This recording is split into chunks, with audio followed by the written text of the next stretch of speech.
జంట సూపర్ గా ఉందండి. మేడ్ ఫర్ ఈచ్ అదర్ లా ఉన్నారు. అవును. క్రిష్ భార్య మీనాక్షి అనుకోవట్లేదు ఎవరు, ఇంకెవరికో మొగుడు అని భ్రమపడుతున్నారు. నువ్వు వెంటనే నర్సు డ్రెస్ వేసుకో. నర్స్ డ్రెస్సా? ఈ ఇంటి కోడలు ఎలా ఉంటుందో అందరికీ తెలియాలి. అపో నువ్వు వెళ్ళి నీ నగలన్నీ తీసుకురా. వెళ్ళు. వెళ్ళా పర్నా, వెళ్ళు. తీసుకురా.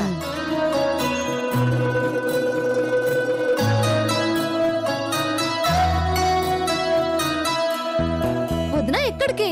చెప్తాను కదా, రా మీనాక్షి. అది కాదు వదినా, నేను చెప్పేది. అబ్బా రా నువ్వు.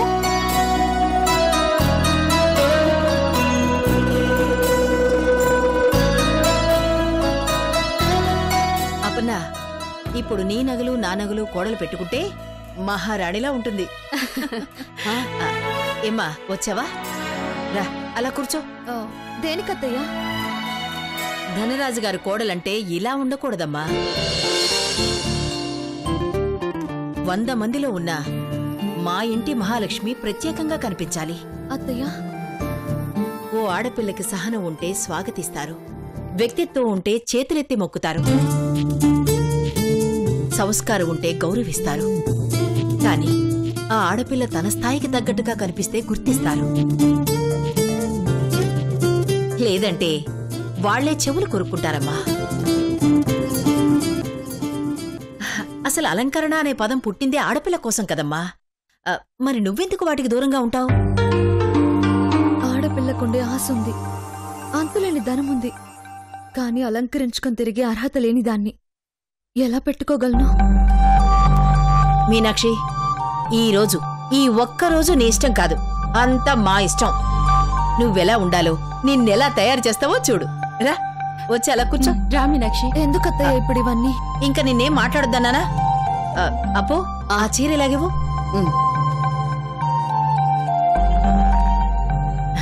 ఇదిగో వెళ్ళి మార్చుకోనరా.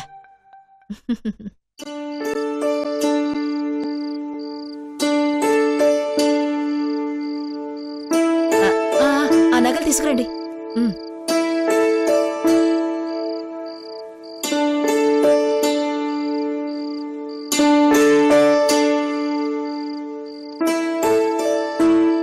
ఇవి చూసావు భూదేవి? మా అమ్మమ్మ గారి నగలన్నమాట. ఎంతుంటాయి? అప్పట్లో చేయించారు. ఈ నగలన్నీ పెట్టుకుంటే ఎంత అందంగా ఉండేవారో తెలుసా? మా అమ్మగారికి వాళ్ళ అత్తగారు చేయించినవి.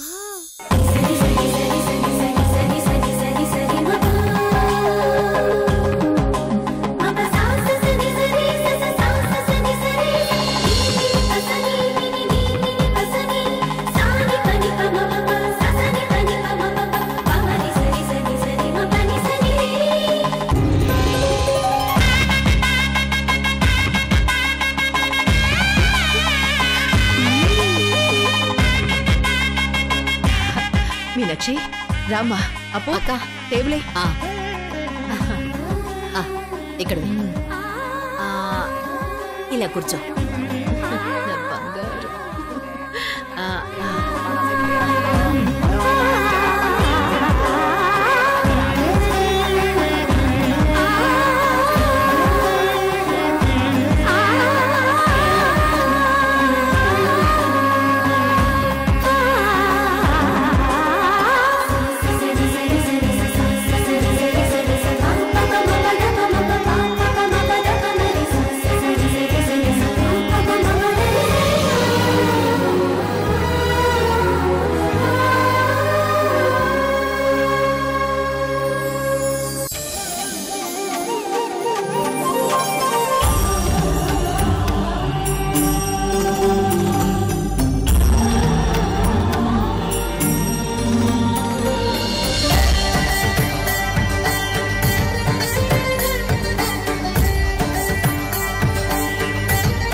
మహాలక్ష్మిలా ఉన్నావమ్మా.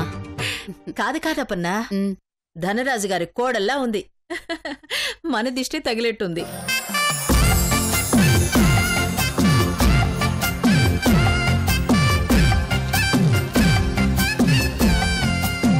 ఏం భూదేవి, ఎలా ఉంది మా కోడలు? ఇప్పుడు మా కోడలికి పరాయి వాళ్ళకి తేడా కనిపిస్తుందా? క్షమించండి పిన్ని గారు, ఏదో ఆ సమయంలో తొందరపడ్డాను. అయ్యయ్యో, నువ్వెందుకు సారీ చెప్పడం? నువ్వు అనాల్సిన మాటే అన్నావు. నువ్వు అలా అని ఉండకపోతే మా లోపం మాకు తెలిసుండేదే కాదు, మేవీ నిర్ణయం తీసుకునేవాళ్లమే కాదు. ఇప్పుడు నీకు సంతోషమే కదా? చాలా సంతోషంగా ఉంది పిన్ని గారు. మీలాంటి అత్తలు దొరకడం నా ఆడపడుచు అదృష్టం. చూడు భూదేవి, కోడల్ని గౌరవించడమే కాదు, తన అభిప్రాయాలు కూడా గౌరవించాలి. అందుకే నీకు కాస్త వెలితిగా అనిపించింది. నువ్వు చెప్పినట్టు కంటికి కనిపించేవన్నీ నిజాలు కావు. ఎప్పటికీ మీనాక్షి ఇంటి కోడలే, మిగతా వాళ్లే పరాయి వాళ్ళు.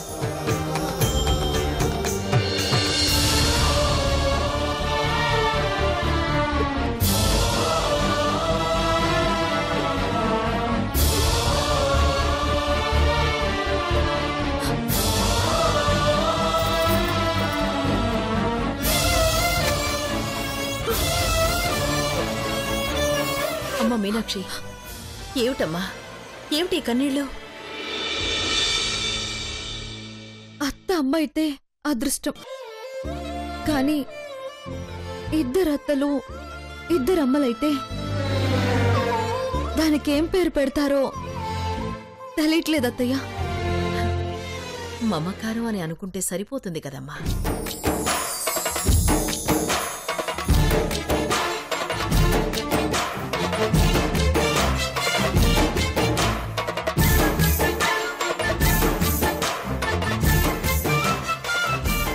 ఈరోజు నీది, ఆనందంగా ఉండాలి. నీ కళ్ళు తడిపారకూడదు.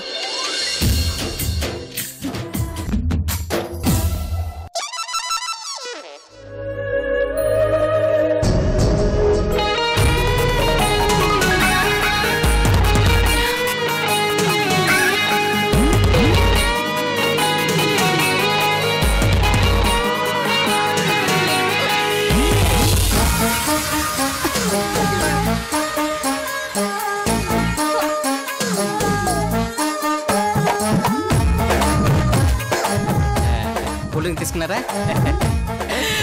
అబ్బా నర్సు, అదిరిపోయింది నీ డ్రెస్సు. ఈ గెటప్ లో మన ఫంక్షన్ పట్టిన దరిద్రం మొత్తం పోతుంది. అయ్యో ఒకడేనమ్మా, అర్థం చేసుకో. అబ్బబ్బబ్బబ్బబ్బబ్బా, సూపర్ ఉన్నావు. ఈ డ్రెస్ నీకు కరెక్ట్ గా సరిపోయింది. చూడు గౌతమి, ఫంక్షన్ లో ఇలాంటి డ్రెస్ వేసుకున్నారని నువ్వు అస్సలు ఫీల్ అవ్వకు గౌతమి. ఎంతమంది ఉన్నా నీ ప్రత్యేకతే వేరు. చూడు, అందరూ నిన్నే చూస్తున్నారు. అవును,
ఒరే కన్నయ్య, అటెక్కడికి రా వెళుతున్నావు?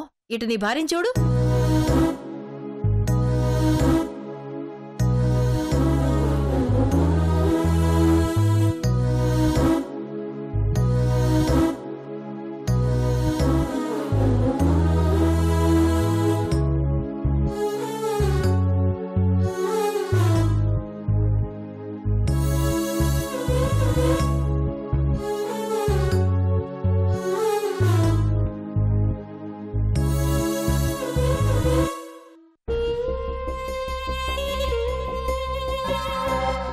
3 రాత్రులు కాదు, 7 రాత్రులు 7 పగళ్ళైనా ఈ ముద్దు గుమ్మని ముద్దాడేందుకే సరిపోవు.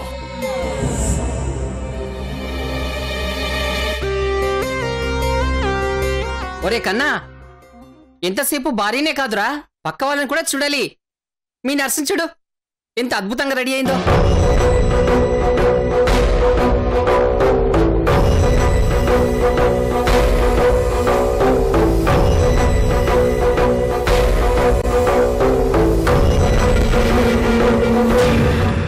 ఒరే కన్నయ్య, అటు కాదురా ఇటు చూడు. మీనాక్షి ఎలా ఉందో చెప్పు. ఎలా ఉంటుంది? కొత్త చీర కదా, కట్టుకుంటే ఎవరైనా బాగుంటారు. మరి నర్సు ఎలా ఉంది? ఏమిటయ్యా, ఏమిటి నీ నరుసుకోలా? చెప్పని పెద్దదినా. ఎలా ఉంటుంది? వైట్ అండ్ వైట్, స్వచ్ఛత కనిపిస్తుంది. నర్స్ కదా. అవునా కన్నయ్య, మీనాక్షి నగలు ఎలా ఉన్నాయి? నగలు బాగున్నాయి. పైగా అమ్మ నగలు నీ నగలు ఎందుకు బాగుంటాయి. మరి నర్సు టోపీ ఎలా ఉంది?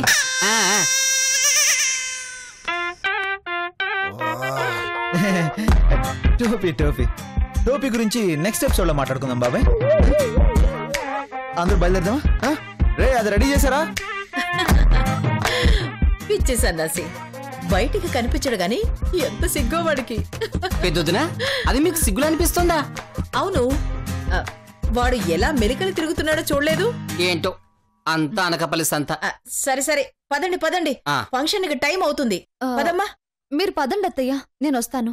పద, తొందరగా వచ్చేసే, మేము అక్కడ ఫంక్షన్ ఏర్పాట్లన్నీ చూస్తాం. సరే అత్తయ్య. బలరా పద. సరే పెద్దమ్మా. పదరా.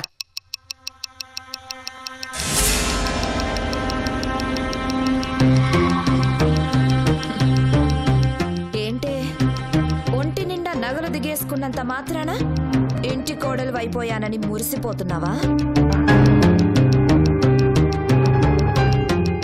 చూడు, డ్రామా ఆర్టిస్టులు కూడా బోల్డ్ అని నగలేసుకుని సింగారించుకుంటారు.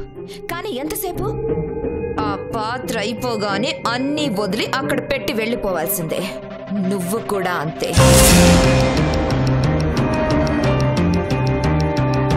కుక్క సింహాసనం మీద కూర్చున్నా అది సింహం అయిపోదు, దాని స్థాయి మారిపోదు. అదెప్పుడు వాకిట్లో ఉండాల్సిందే, కాపలా కాయాల్సిందే. నువ్వు కూడా నా క్రిష్ దృష్టిలో కుక్క లాంటి దానివే. ఆ విషయం నీకు ప్రత్యేకంగా గుర్తు చేయాల్సిన అవసరం లేదనుకుంటా. లెక్చర్ బాగుంది, నీ భ్రమ ఇంకా బాగుంది. నాది భ్రమ కాదే, జరగబోయేది అదే. జరుగుతున్నదే గమనించలేకపోతున్నావు, జరగబోయేది నువ్వెలా చెప్పగలవు? ఆదమర్చుండడానికి నేనేం అమూల్ బేబీని కాదు, ఆవలిస్తే పేగులు లెక్క పెట్టే అసామాన్యురాల్ని.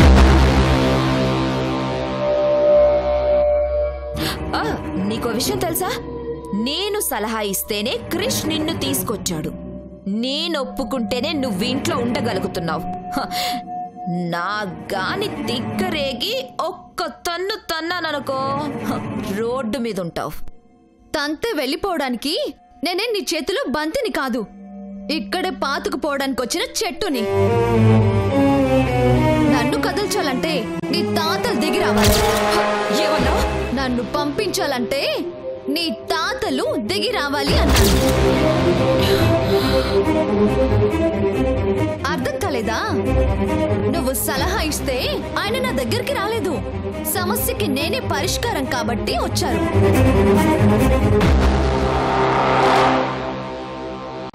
ఆయన పిలిచారని నేను రాలేదు, నాకు రావాలనిపించి వచ్చాను. పిలవగానే వచ్చింది, చెప్పినట్టు నటిస్తుందని నువ్వనుకున్నావు. నా మొగుడుతో కలిసి జీవించడానికి వెళ్తున్నానని నేననుకున్నాను.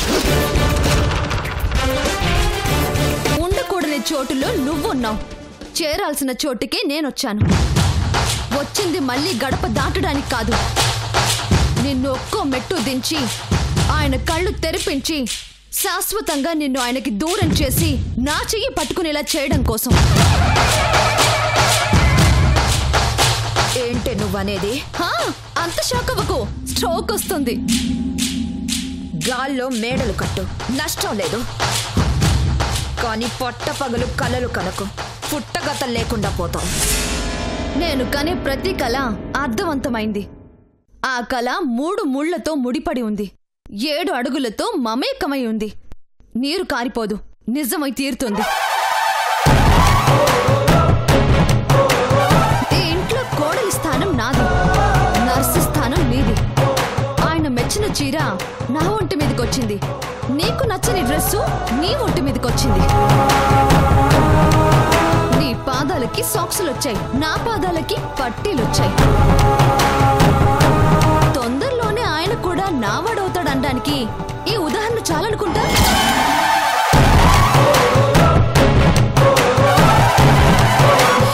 చాలవే.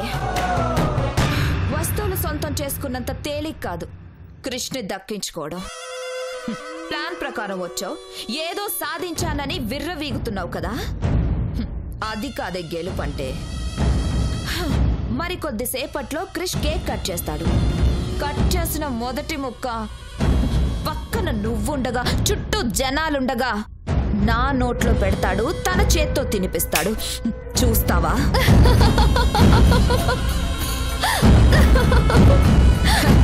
ఏంటే నవ్వుతున్నావు? మింగుడు పట్టలేదా? నిన్ను చూస్తుంటే ముచ్చటేస్తుంది, నీ మాటలు వింటే నవ్వొస్తుంది. ఆయన వాళ్ళ పెద్దమ్మని కాదని రెప్ప కూడా వాల్చరు, అది నీకు తెలుసు.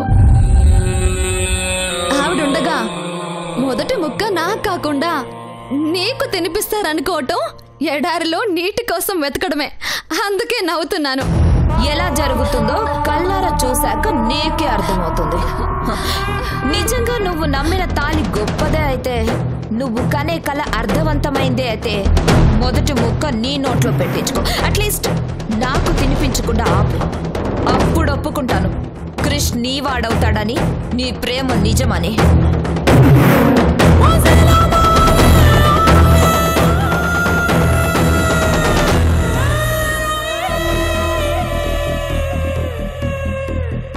ఏంటి ఛాలెంజ్ చేసి వస్తున్నారా?